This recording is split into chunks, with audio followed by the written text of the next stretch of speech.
Have you ever stopped, truly stopped, and opened your wallet not with your hands, but with your awareness? Not just to grab a card, not to check if you have change, but to look deeply at what energy you are carrying with you each day. Most of us never think of our wallet as anything more than a tool. It's a place to hold money, IDs, maybe a photo, a receipt or two we forgot to toss. But what if your wallet is not just a container? What if it's a mirror? A mirror of your beliefs, a mirror of your past, a mirror of your fears, your attachments, your intentions. At New Day Mindfulness, we invite you to go beyond surface understanding. We believe that daily objects, when viewed through the lens of presence and energy, can become gateways to transformation. And in this video, we'll take you on a journey into one of the most overlooked yet energetically potent objects in your life, your wallet. Before we begin, if this message already resonates with something quiet inside you, I'd be deeply grateful if you take a moment to support this channel. Just one like, one share, or one click to subscribe helps us reach 1,000 followers, so we can continue offering high-quality, soulful content to help you and others live with deeper presence, purpose, and peace. Now let's return to your wallet. You might be wondering, how can something so ordinary affect something as vast as my financial life, my well-being, or my emotional state? Here's a thought to begin with. Every item you carry, every piece of paper, plastic, coin, or photo, has a vibration. And those vibrations either create flow or cause friction. In this video, we'll explore 5 types of common wallet contents that most people overlook, yet which may be silently distorting your financial and energetic field. These 5 themes are not just practical, they are deeply symbolic, touching on Buddhist insight, Feng Shui wisdom, and the psychology of attachment.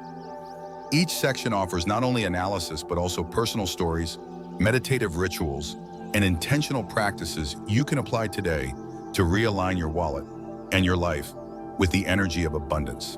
This is not a video about superstition. This is a video about clarity. It's not about fear, it's about flow. We're not here to make you second guess every item in your wallet. We're here to help you become more conscious of how energy lives, moves, and manifests through objects you touch every day. What you carry reflects what you believe. What you believe shapes what you receive, and what you receive becomes the life you live. We invite you now to open not just your wallet, but your mind. Let's begin. Part 1, the forgotten energy in your wallet, receipts and the echoes of loss. Let me begin with a question you may have never asked yourself before. What is the emotional footprint of your wallet? We often see our wallets as mundane containers, a place to hold cash, cards, maybe a photo or two. But from the perspective of spiritual energy work and Eastern metaphysical traditions like Feng Shui and Buddhist symbolism, your wallet is much more than a leather fold. It is a reflection of your personal relationship with wealth, discipline, self-worth, and karma. You might not even notice what lives inside your wallet until it begins to reflect something on the outside. Stagnation in finances, emotional heaviness, or repeated struggles with money. That's when a deeper question must be asked. What kind of energy are you keeping close to your body every single day?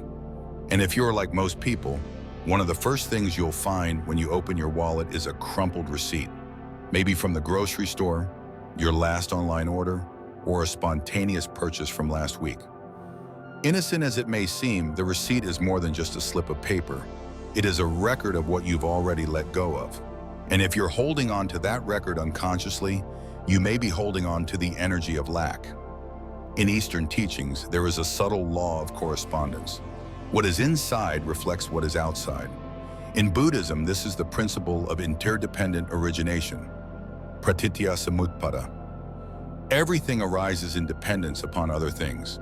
So if your wallet is holding on to old energy, the outer results in your financial life will mirror that. Let's look deeper into the energetic implications of keeping receipts in your wallet. Receipts represent money that has been spent, lost, or transformed. In the energy language of wealth, they carry the frequency of what is gone. Every time you open your wallet and see those receipts, you're psychologically and energetically reinforcing the memory of expenditure, not of gain. From a mindfulness perspective, This becomes a subtle form of mental reinforcement. Neuroscience tells us that the brain rewires based on repeated thought patterns. If you're subconsciously being reminded of spending, loss, or debt every time you open your wallet, you're wiring your mind towards scarcity. Here's an example. A client of mine, let's call him David, had been working in a high-stress finance job for over a decade.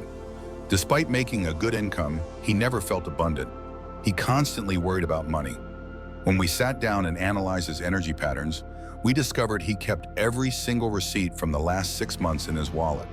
Grocery receipts, taxi bills, online subscriptions, dozens of reminders of where his money went, but no signs of appreciation for where it came from. When I asked him why he kept them, he said, "Just in case I need to return something." But the truth was deeper. He didn't trust the present moment. He didn't feel safe enough to let go. That subtle lack of trust mirrored back into his finances. Once he began decluttering his wallet weekly, removing old receipts and replacing them with a single positive affirmation, his mindset began to shift. Within 6 months, he landed a role with more stability, and his anxiety around money dropped dramatically. So what's the takeaway here? If your wallet is filled with energetic echoes of what you've lost, what you've spent, it leaves no room for the energy of gain to enter.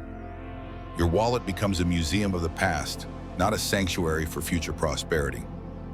Practical ritual: wallet clearing meditation. Set aside 5 minutes each week. Sit calmly with your wallet. Open it slowly as if you are opening a sacred container. Observe what's inside, not just with your eyes, but with your heart. Remove each receipt with care and gratitude. Say aloud, "Oh, thank you for reminding me of what has passed. I now release you to welcome new abundance."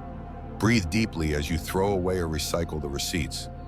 Afterward, place one clean affirmation card inside your wallet. Something like, "Money flows to me with purpose and peace," or "I am worthy of receiving wealth in all forms." This is not a superstition, it's a pattern interrupt. You are retraining your subconscious to associate your wallet with flow, not fear. In Thailand, there's a story often told in monasteries about a young monk who carried a small rice sack everywhere he went. He filled it daily with grains others offered him. Over time, it became heavy, but he refused to empty it, even when the rice grew old and moldy. One day, the head abbot asked him, "Why do you carry old rice that you no longer eat?" The monk replied, "It reminds me of what I once had." The abbot smiled and said, "And while you cling to the old, there's no room for the fresh. Your wallet is like that rice sack. Clutter it with old memories, and you'll find yourself starving in the present. Empty it with intention, and you'll be fed by life's flow." Action step. Today, open your wallet. Remove all receipts older than 1 day. For every receipt, speak a mantra of release. I let go of past expenses and welcome new income. Place one small green or gold object, like a jade stone or a gold coin, in your wallet as a symbol of healthy incoming energy. You'll be amazed how such a simple act can create a ripple effect, not only in your finances, but in your inner peace. This is just the first step. You've begun to peel back the veil on how ordinary habits conceal extraordinary energetic truths. Your wallet is a microcosm of your relationship with abundance, and every item inside it either attracts or repels wealth. In the next section, we will move into the second most dangerous energy drainer: unnecessary credit and loyalty cards, and how they unconsciously bind you to scarcity through illusionary freedom. But remember this: abundance isn't built overnight. It's cultivated moment by moment through conscious decisions, spiritual practice, and deep inner clarity. So pause, breathe, and prepare your heart. You've just taken your first step on the path toward financial awakening. Part 2, the illusion of credit, clearing cards that weigh down your energy. Let's step deeper into the mystery of what your wallet says about your karmic relationship with wealth. In Part 1, we learned how keeping receipts, symbols of what has been lost or spent, can subtly block new wealth from entering our energetic space. But now we turn to another set of silent saboteurs: unnecessary credit cards and loyalty cards. They may appear harmless or even useful, but their energy runs deeper than we might imagine. As a long-time student of Buddhist metaphysics and energy science, I can tell you with certainty, what we carry with us becomes part of us. Each item in your wallet has a vibrational signature. It either expands or contracts your energy field. And if you are carrying cards that symbolize debt, overcommitment, or past stagnation, you are literally carrying the frequency of scarcity. Let's unpack this fully. 1. Credit cards. The allure of freedom, the weight of illusion. At first glance, credit cards symbolize choice, freedom, and purchasing power. You might think it's just a tool. But from a spiritual lens, especially when viewed through the lens of Buddhist mindfulness, it is not only a financial tool, but a karmic teacher. The energy of credit is the energy of delayed consequences. You borrow now, pay later. You spend today, but the karma comes due in the future. Now, not all credit is inherently bad. When used consciously with gratitude, discipline, and full awareness, credit can be a bridge toward opportunity. But when used carelessly or hoarded symbolically, it becomes a weight, dragging your energetic field into the future, chaining you to what has not yet been earned. Let me share a story here. Real-life story, the entrepreneur and the 13 cards. I once worked with a young entrepreneur named Rachel. Brilliant, passionate, but always on edge when it came to money. Her startup was gaining traction, but somehow she always felt financially tight. When I asked her to show me her wallet during a consultation, I found it stuffed with 13 credit cards. 13, some active, some expired, some from old banks she hadn't used in years. Each card had its own energy signature. Student debt, failed business attempts, maxed out balances, or simply forgotten spending. I asked her, "Do you feel free when you carry this?" She paused, then admitted, "Honestly, I feel like I'm always one bill away from losing everything." Together, we went through each card. She kept only 2 active ones with healthy balances and canceled the rest. But more than that, she wrote a small intention card to place in her wallet. "I choose mindful growth. I no longer carry what I cannot honor." 3 months later, her business landed its first major investor. Coincidence? Maybe. But in energetic terms, she had made space for money, for clarity, and for confidence. 2. Loyalty cards, the energy of clutter and conditional attachment. Next, let's talk about loyalty cards. On the surface, they appear helpful. Earn points, get rewards. Sounds good, right? But have you ever noticed how many of those cards go unused? Or how you carry 5, 10, even 20 of them in your wallet, just in case? From an energy perspective, unused loyalty cards represent stagnant energy. They're like unopened mail you carry with you every day. The energy is stuck, no movement, no reciprocity. Feng Shui teaches that energy must flow like a river. If it gets trapped, it becomes a swamp. And the same goes for your wallet. Now think spiritually. Loyalty cards symbolize attachment to specific outcomes. If I buy enough, I'll get something back. This mindset can quickly veer into craving, or what Buddhist philosophy calls tanha, desire born of lack. When we cling to conditional value systems, we bind ourselves to transactional thinking. I will be rewarded only if I give enough first. Wealth in its truest form does not arise from that kind of scarcity. It arises from a clear, open, and giving heart. Dana, the Buddhist principle of generosity without expectation. Action step, the wallet purification practice. Set aside 15 minutes. Light a candle or incense if you wish. Create a mindful space. 1. Open your wallet and lay out every card in front of you. 2. For each one ask, is this bringing me clarity or clutter? Is it supporting my energy or depleting it? 3. Keep only 1 primary credit card for aligned conscious use, 1 backup card if absolutely necessary, essential ID cards, driver's license, insurance, etc. 1 or 2 loyalty cards that you truly use regularly. 4. Place the rest in a drawer, or better, cancel the accounts if you no longer need them. 5. As you reorganize your wallet, repeat a short Buddhist-inspired mantra. I release what no longer serves me. May my path be light and my finances be clear. In the Sutta Nipata, the Buddha warns of excess. Like a man caught in a flood, grasping branches, he who clings too much is swept away. Excess credit and loyalty cards are those branches. You may think they offer safety, but they often pull you further from shore. What does that mean for your financial life? The clearer your inner and outer environment, the more confidently you move through life. Minimalism in your wallet is not about deprivation, it's about sacred space. Every item you remove creates room for something better. If your wallet were a temple, what would it contain? Symbols of debt or symbols of faith? Cards that anchor you to the past or talismans that point toward the future? Treat your wallet the way you treat a sacred space. Clean, orderly, free from unnecessary distraction. When you hold only what is essential, you become essential. Your intentions become sharp. Your energy becomes magnetized. We've now removed the second layer of energetic heaviness from your wallet. Excess cards that hold invisible obligations, cluttered memories, and expired expectations. In Buddhism, liberation begins with letting go, not only of physical items, but of the illusions they carry.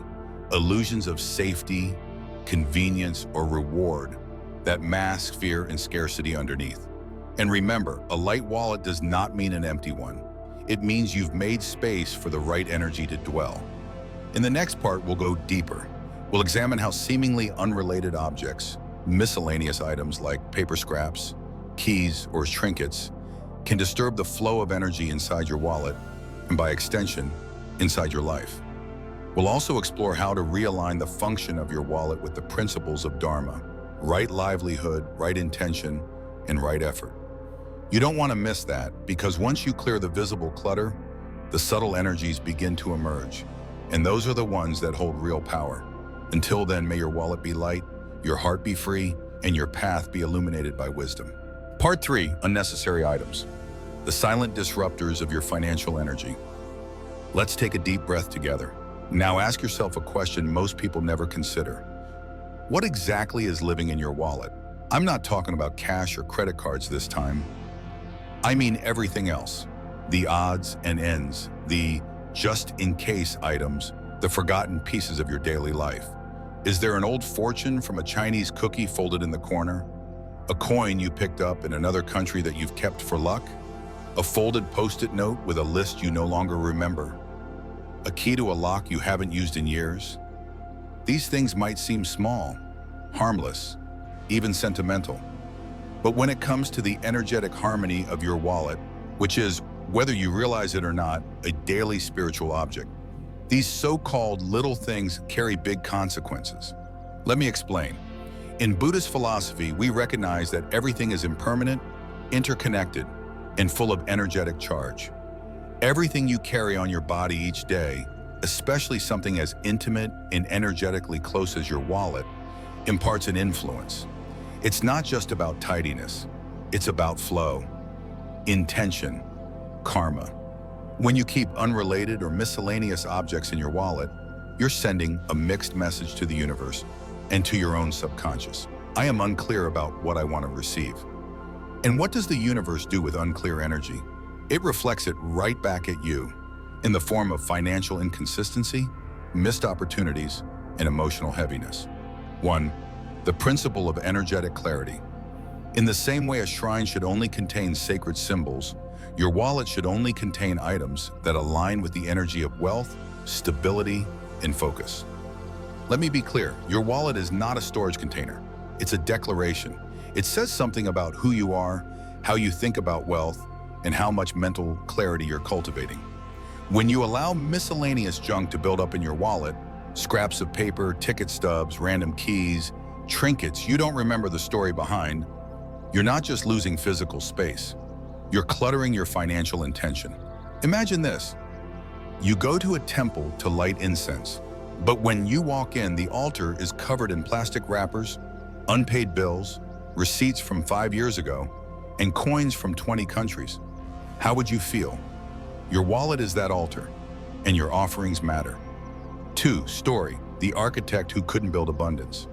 Let me tell you about someone I once mentored, James, a talented architect from Seattle. He had everything going for him: degrees from top schools, amazing design sense, and a deep desire to build eco-conscious homes. But his financial life was always in limbo. He made money, then it disappeared. New projects would come and then vanish. Clients would almost sign and then back out. It was like money was dancing just outside his reach, teasing him. I asked him, "James, what does your wallet look like?" He laughed and said, "Like a portable junk drawer."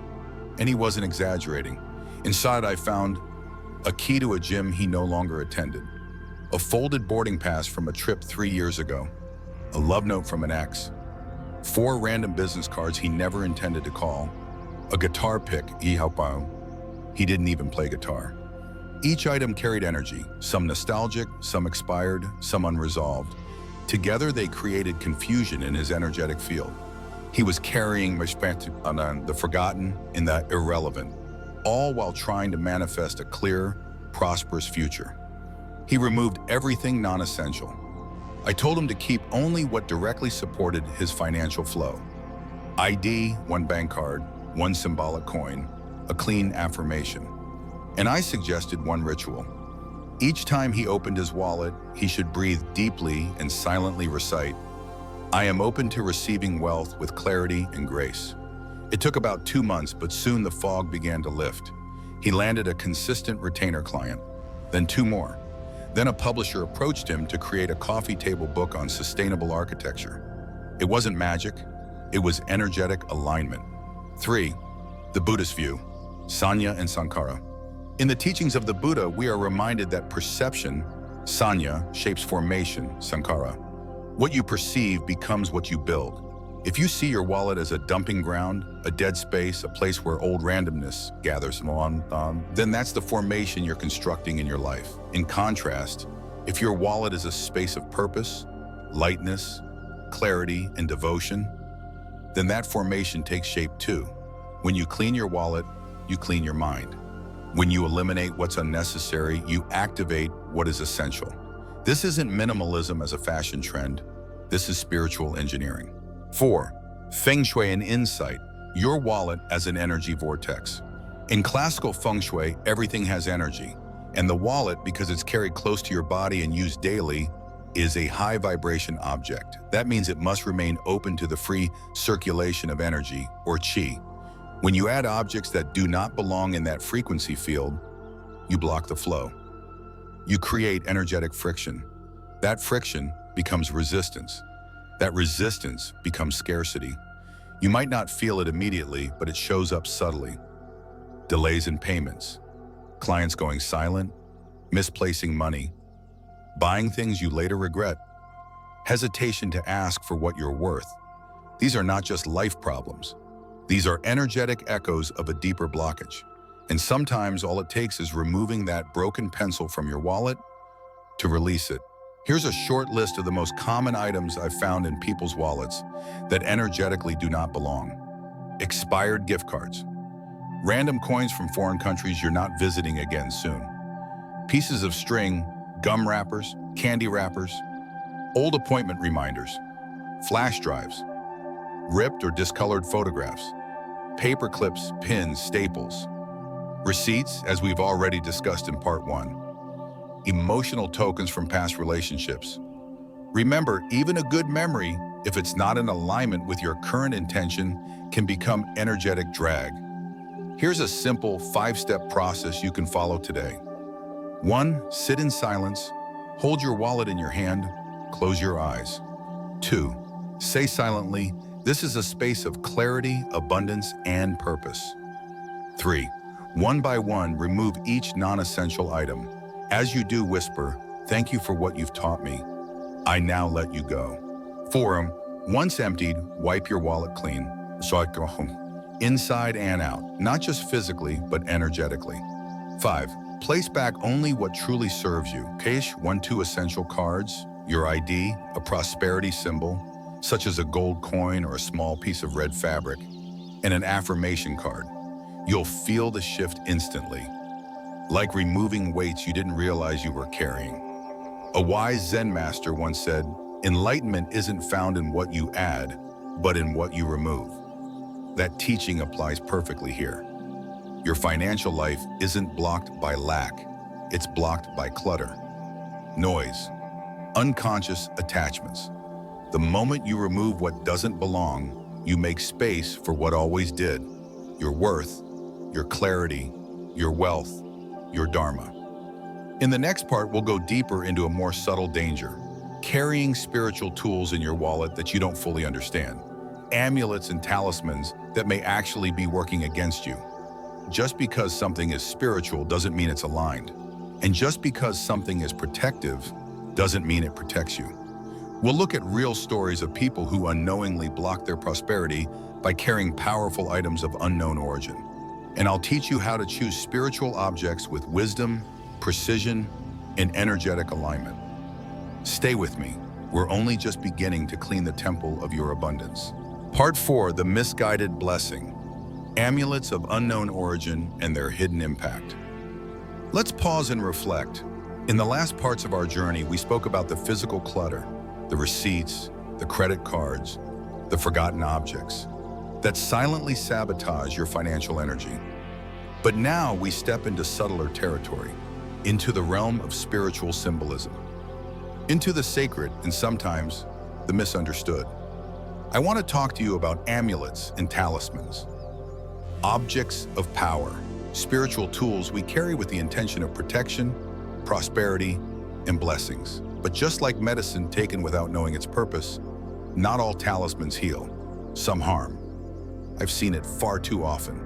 People carry spiritual items in their wallets, gifts from a friend, a lucky charm bought at a market, a coin blessed by someone whose energy they don't understand. And they wonder, why even after doing everything right, do I feel blocked? Let's explore this deeply, spiritually, practically mindfully. 1. The nature of power objects in Buddhist cosmology. In many traditions, including Tibetan Buddhism and Southeast Asian lineages, sacred objects, be they small statues, protective amulets, blessed threads, or inscribed scrolls, are considered vessels of energy. They are not inherently good or bad, but their power depends on 3 things: intention, origin, alignment. A sacred item becomes potent when it is infused with intention by a pure-hearted practitioner, consecrated through practice, often chanting or mantras, and aligned with the receiver's energetic path. But if any of those 3 pillars are missing, if the origin is unknown, if the intention was unclear, if the energy is misaligned, then the object becomes unstable, like a compass spinning without direction. And what happens when you carry unstable energy in your wallet? You guessed it. Your financial flow becomes erratic. Protection becomes interference. Intention becomes noise. 2. A cautionary tale. The gilded coin. I remember working with a client named Mismatched, a graphic designer in New York. She had always been spiritual, burned sage, wore malas, read tarot. She told me she carried a gold coin in her wallet that was given to her by an older man she met at a temple while traveling in Nepal. He told me it would bring me luck, she said. Ever since I got it, I've never taken it out. Curious, I asked, did you know who he was? She shook her head. I asked, did you ever cleanse it or meditate with it to see if it aligned with you? No, she replied. I just trusted it because he seemed spiritual. But here's the thing. Ever since that trip, Mira's life had become stuck. Her business had plateaued. Her relationships became unstable. And though she worked hard, money always slipped through her fingers. I asked her to remove the coin and sit with it in meditation. What did she feel? Anxiety, she whispered. My chest feels tight. We respectfully returned the coin to the earth, buried in salt and prayer. Within a few weeks, her creative flow returned. She landed a new client, and most importantly, she felt light again. The coin wasn't evil, but it wasn't hers. Its energy didn't belong in her wallet or her life. From a Buddhist perspective, we must be mindful not only of our actions, but of the karmic imprints we allow into our field. When you carry an amulet of unknown origin, you're also carrying the karma of its creator, their intentions, their vibrations, their unresolved energy. And karma is not static. It's dynamic, active, radiant.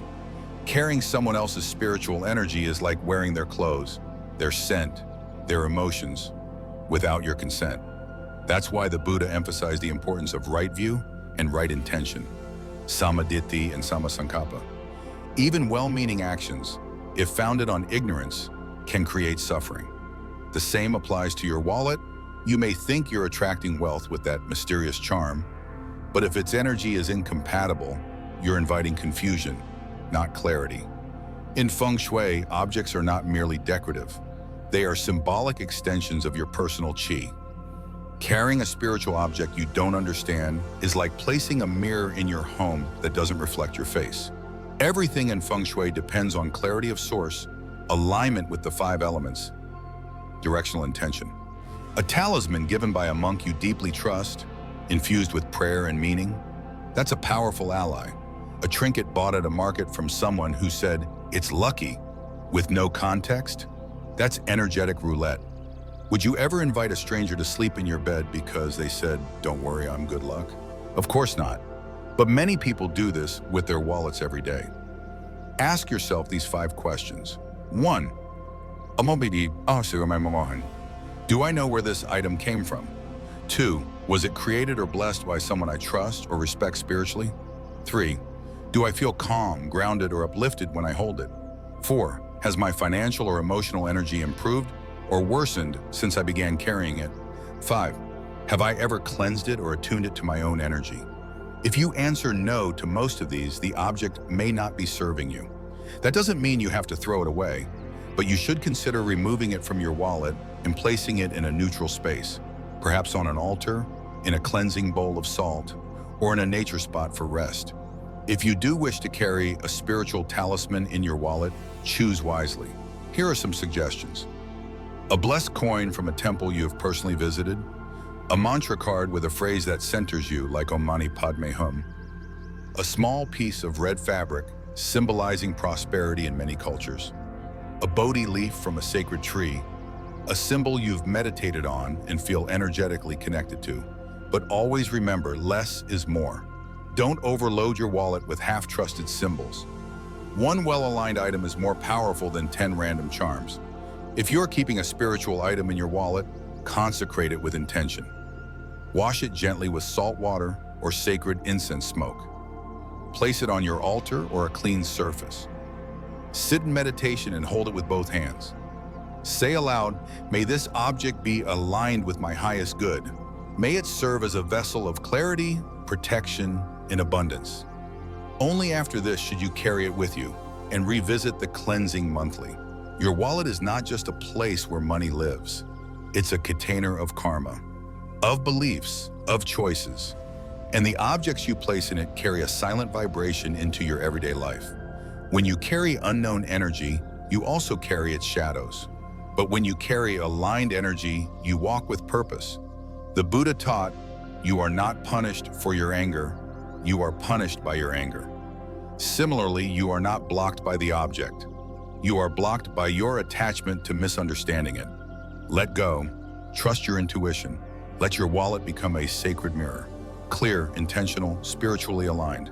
Part 5, the love we carry. How family photos in your wallet may be scattering your abundance. Let's begin with a confession, a gentle one. For many of us, the people we love most are also the people we worry about most. Our partners, our children, our parents, our ancestors. We carry their faces in our hearts and sometimes in our wallets. And why not? What could be more natural than wanting to keep a photo of someone dear close to you? It feels like a good thing, a sacred thing. And yet, as with so many things in life and in spiritual practice, even love, when placed in the wrong energetic space, can create imbalance. In this part of our journey, I want to explore one of the most emotionally charged, often misunderstood topics in energetic alignment: the impact of carrying family photos in your wallet. 1. When love and wealth meet. 2 energies, 2 directions. Let's start with an energetic truth. Different vibrations move in different directions. In Buddhist philosophy, the concept of tanha, craving, is often confused with love. But true love, as the Buddha taught, is metta, unconditional, without clinging, without grasping. When we carry a photo of a loved one in our wallet, we're often not just holding an image. We're holding hope, memory, longing, worry, sometimes guilt, sometimes a wish to protect or to be protected. It's a beautiful emotion, but it's not the vibration of wealth. Wealth energy, in both Feng Shui and Buddhist energetics, requires clarity, focus, movement, and openness. It thrives in stillness, order, and neutrality. It is yang, assertive, expansive, directed outward. Love energy, particularly when it is emotionally intense, is yin. It pulls inward, it anchors, it nurtures, it weeps, it remembers. When you mix the two in the small, sacred chamber of your wallet, you create a tug of war. And the result? Energetic scattering, diffused intention, confused flow. Let me put it this way. Your heart may be full, but your wallet may be energetically overwhelmed. 2. A story, the mother who carried her children and lost herself. I remember working with a client named Elaine, a school teacher in her late 40s devoted to her 2 children. She was the embodiment of love and sacrifice. Every dollar she earned went to their education, their clothes, their dreams.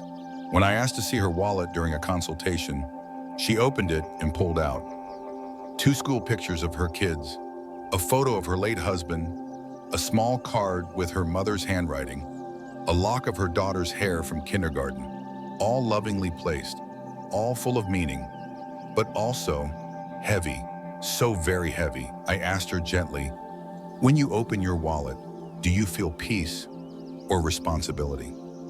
She looked at me, eyes misty, and said, I feel like I'm not enough. That was the moment of truth. You see, Elaine had unknowingly filled her wallet, her space of wealth, autonomy, and provision, with the energy of emotional burden. Not intentionally, but energetically, her wallet had become a shrine of obligation, not opportunity. We removed the items with reverence. Each one was placed in a personal memory box on her altar at home. Then we placed a single card in her wallet that read, I trust the universe to support those I love. I deserve to receive too. Within 2 months, Elaine received a scholarship offer for her son's college, and her own freelance tutoring picked up. But more than the money, she said, I feel like I finally gave myself permission to thrive. 3. Love should not block prosperity. Let me be clear, this isn't about denying love, or forgetting family, or being selfish. This is about energy boundaries. Just as we don't place pictures of our family on the altar where money is blessed in many Buddhist and Taoist traditions, we shouldn't place emotionally potent imagery in a space meant to attract abundance. Your wallet is not a scrapbook. It's a channel, a focused point of manifestation. When you introduce multiple energetic themes, grief, nostalgia, longing, protection, you dilute the signal. It's like trying to tune into a single frequency while multiple radios play different songs in the background. Wealth can't find you in that noise. 4. What family photos actually represent energetically. When placed in a wallet, a family photo can represent any of the following. Protection. I carry this to keep them close and safe. Memory must. I want to remember them every day. Guilt. I don't do enough for them. Pressure. I must succeed for their sake. Attachment. I fear losing them. All of these are valid human emotions, but they are not vibrationally aligned with receptivity. In Buddhist practice, we often chant for the well-being of others, but we don't carry their faces into every meditation. We hold them in our heart, not in our hand. That's the lesson here, Momatu. Let your heart carry their image. Let your wallet carry your purpose. According to classical Feng Shui, each area of the home, and by extension of your energetic field, should serve a singular purpose. Your bedroom is for rest. Your altar is for prayer. Your kitchen is for nourishment. Mixing these functions causes energetic confusion. Similarly, your wallet should serve one primary function, wealth activation. If you mix it with emotional symbols, you split the energy. One part tries to attract prosperity, the other part tries to hold on to emotional safety. In the battle between emotion and flow, flow always retreats. You don't have to forget the people you love. You just have to honor them in a place designed for emotion, not transaction. Here are some suggestions. Create a family altar at home, a shelf with photos, offerings, candles, prayers. Use your phone's wallpaper as a daily reminder, emotionally present, energetically appropriate. Carry a mantra card in your wallet that connects your prosperity to their well-being. Like, as I grow in abundance, so do those I love, or my success is a gift I share with joy. These statements unite the heart and the will without scattering your field. In the Buddhist teachings, the middle way is the path that avoids both extremes, of indulgence and self-denial, of grasping and pushing away. This applies beautifully here. You don't need to banish family energy from your financial life. You simply need to place it where it supports, not suppresses, your expansion. Remember, love is the ultimate abundance, but even love needs structure, space, intention. Let your wallet become a place of clean energy. Let your heart become the sanctuary of your deepest connections. We carry so much more than money in our wallets. We carry hopes, attachments, identities, and memories, often unconsciously. Among the most tender of these are photographs of the people we love. They remind us of our purpose, our sacrifices, and our deepest emotional ties. But love, while sacred, carries a unique frequency, one that anchors and nurtures, not necessarily one that expands and circulates. The wallet, in contrast, is a vessel of movement. It is a space for transaction, intention, and energetic flow. When we place emotionally potent symbols like family photos into this space, we unintentionally blur the lines between emotional responsibility and financial clarity. True abundance requires spaciousness. Emotional energy, when housed inside our financial center, can dilute our ability to receive, grow, and focus. This isn't a rejection of love. It is a call to honor love in its proper place. Let the heart hold your family. Let your altar hold your devotion. Let your wallet hold your readiness to receive. As the Buddha taught, the middle way is neither indulgence nor denial. It is clarity. To love without attachment, to provide without losing yourself, to walk forward with a full heart and open hands. Let your wallet reflect that clarity. Let your energy flow. Let abundance find you because you have made room for it. Final, let it remind you every time you touch it that you are not just managing money, you are managing energy, and energy, when held with wisdom, becomes abundance. We hope this journey has helped you feel a little lighter, a little clearer, and a little more connected to the hidden energy all around you. If it has, we invite you to take one mindful step today. Clean your wallet, clear what doesn't belong, and choose one object, just one, to place inside with pure intention. It could be a sacred mantra card, a single blessed coin, a symbol of your highest self. Whatever it is, let it be something that speaks to your soul, not your fear. And then, watch. Watch what happens. Watch how people respond to your presence. Watch how opportunities begin to flow differently. Watch how money starts to feel less like a struggle and more like a conversation. This is mindfulness. This is energy. This is the quiet power of intention. Thank you for walking this journey with us at New Day Mindfulness. Now the rest is yours. Are you ready to carry abundance with you? If today's reflection brought clarity to your heart or peace to your spirit, we invite you to support this mindful journey. Like this video to keep the energy flowing, and subscribe for more insights on energy, intention, and inner transformation. You may also leave a comment below. Your words may be exactly what another soul needs to hear today.